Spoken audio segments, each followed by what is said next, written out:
ये है unforgettable love of mica chapter 4, जहाँ पे सैनफेफे लू से कह रही है मुझे नीचे उतारो।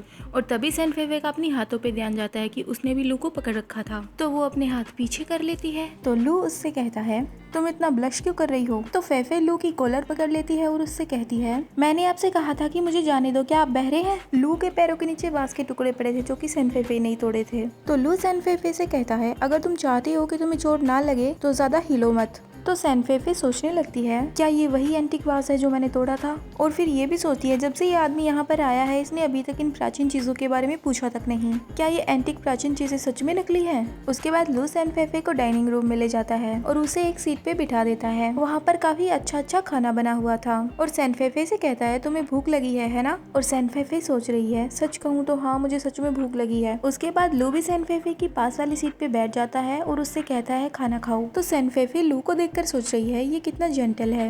उसके बाद सैनफेफे लू से पूछती है क्या आप मुझे जाने देंगे, क्या मैं खाना खाने के बाद यहाँ से जा सकती हूँ। तो लू कहता है नहीं। तो सैनफेफे उससे कहती है तुम। तो लू हंसने लगता है और उससे कहता है जब मुझे सारी सच्चाई पता चल जाएगी तो उसके बाद तुम यहाँ से जा सकती हो, लेकिन अब मेरा मूड खराब है। तो सैनफेफे लू से कहती है मेरे और आपके मूड के बीच कोई रिलेशन थोड़ी है, जो आपका मूड खराब है तो मैं नहीं जा सकती, मुझे बस घर जाना है, क्या आप मेरी बात समझ रहे हैं। लू सैनफेफे को देखकर मुस्कुरा रहा था। तो सैनफेफे उससे कहती है हंसो मत और मुझे वापस जाने दो। तो लू सोच रहा है ये लड़की मुझे क्यों पसंद है, ये कितने भयंकर रूप में दिखती है फिर भी मुझे पसंद है। और वही सैनफेफे कह रही है मुझे अभी जाने दो, मैं आपको देखकर पागल हो रही हूँ। तो लू सैनफेफे से कहता है अगर मेरा मूड खराब होता है तो मेरा कुछ भी करने का मन नहीं करता, उसका मतलब ये है कि वो उसे नहीं जाने देगा। तो सैनफेफे लू से कहती है इससे मुझे कोई फर्क नहीं पड़ता, मेरा मूड तो अच्छा है, मुझे जाने दो और जो भी बात है मैं उसकी सच्चाई खुद जान लूंगी, मेरा विश्वास करो। तो लू उससे कहता है वैसे ये काफी अच्छा आइडिया है। तो सैनफेफे ये सुनकर खुश हो जाती है और कहती है हाँ सही है सही है। और तभी लू कहता है लेकिन मुझे सिर्फ खुद पर भरोसा है। और ये सुनकर सैनफेफे को गुस्सा आता है, वो खाने की टेबल पर जोर से हाथ मारती है और लू से कहती है क्या तुम मेरे साथ मजाक कर रहे हो। सैनफेफे के ऐसे हाथ मारने की वजह से थोड़ा खाना खराब हो जाता है और प्लेट्स नीचे गिर जाती है। और लू सैनफेफे से कहता है गुस्सा आना और चीजें तोड़ना कायर लोगों के काम होते हैं। और वही सैनफेफे लू से कहती है तुम यहाँ से चले जाओ, निकल जाओ यहाँ से, मैं तुम्हें देखना भी नहीं चाहती।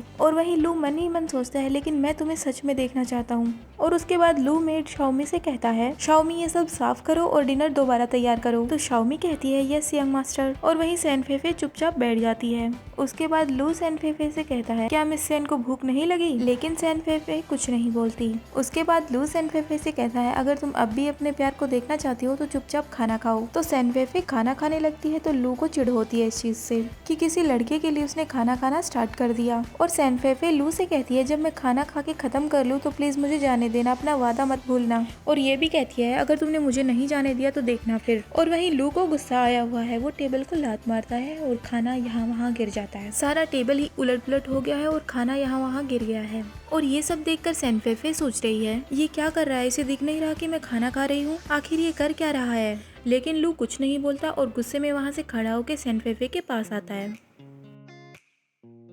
सैनफेफे के पास आकर लू उसका हाथ पकड़ता है और उसे अपने साथ में ले जाने लगता है। तो सैनफेफे लू से कहती है आप क्या करना चाहते हो, मुझे जाने दो। और फिर लू से ये भी कहती है अरे तुम्हें दिक्कत क्या है, क्या तुम नहीं जानते कि किसी औरत की इज्जत कैसे की जाती है। लू सैनफेफे को ले जाकर अपने कमरे में बेड पे गिरा देता है और फिर अपने कपड़े उतारने लगता है। सैनफेफे लू को देख रही है और सोच रही है मुझे चक्कर आ रहे हैं। और वहाँ पर लेटे लेटे सोच रही है मुझे भूख की वजह से चक्कर आ रहे हैं, मैं यहाँ पर लेटी हुई हूँ फिर भी मुझे चक्कर आ रहे हैं। और वहीं लू अपनी शर्ट के बटन खोल रहा है। तो सैनफेफे उसे देखकर सोच रही है ये अच्छा नहीं है। उसके बाद वो वहाँ से थोड़ा हिम्मत करके उठती है और बेड से उतरने की कोशिश करती है। उसके बाद टेबल के पास जो लैंप रखा हुआ था वो उसे उठा लेती है और लू की तरफ उसे करते हुए कहती है तुम मेरे पास मत आना। लेकिन लू को सैनफेफे की ऐसी हरकतें करते हुए देखकर और गुस्सा आ जाता है और वो उसके पास आने लगता है। तो सैनफेफे वो लैंप लू को फेंक के मारने की कोशिश करती है, मतलब फेंक ही देती है उसकी तरफ। लेकिन लू एकदम से वहाँ से हट जाता है जिसकी वजह से वो लैंप उसे नहीं लगता। और फिर लू सैनफेफे से कहता है क्या तुम मुझे मारने की कोशिश कर रही हो। सैनफेफे को पहले से ही चक्कर आ रहे थे तो वो वहीं पे नीचे गिर जाती है। लू को लगता है कि वो नाटक कर रही है तो वो उससे कहता है खेलना बंद करो। बाद में उसे लगता है कि ये सच में बेहोश हो गई है। उसके बाद लू डॉक्टर को बुलाता है।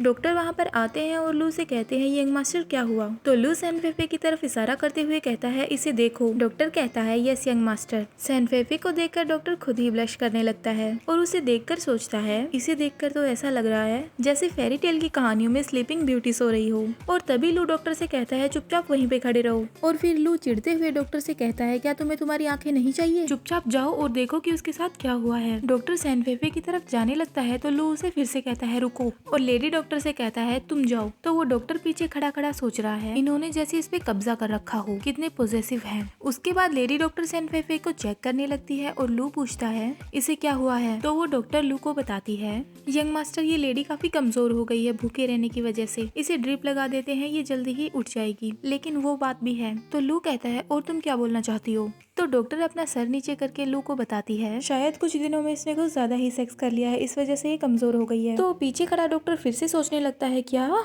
अच्छा तो वो बात फेक थी। यंग मास्टर की सेक्सुअल लाइफ काफी स्ट्रॉन्ग है। मतलब आप लोग समझ गए होंगे कि ये डॉक्टर क्या बोलना चाह रहा है क्या नहीं, ठीक है ना। उसके बाद डॉक्टर ये भी सोचने लगता है यंग मास्टर जो ऐसा कभी भी नहीं करते, ना ही ये किसी लड़की के पास जाते हैं। क्या इस बात को मानना आसान होगा कि किसी आदमी ने किसी लड़की को छुआ तक नहीं और वो सीधा किसी को बेहोशी कर दे। क्या इस बात पर कोई विश्वास भी करेगा। और फिर लू थोड़ा चिढ़ते हुए डॉक्टर से कहता है क्या तुम ही एक डॉक्टर हो जिसे सेक्सुअल लाइफ के बारे में सब पता है, मुझे भी सब पता है समझे। उसके बाद डॉक्टर सोचता है इतने टाइम इन सब चीजों से दूर रहने के बाद भी यंग मास्टर ही ऐसा कर सकते हैं। और ये एपिसोड यहीं पे खत्म होता है। Bye bye.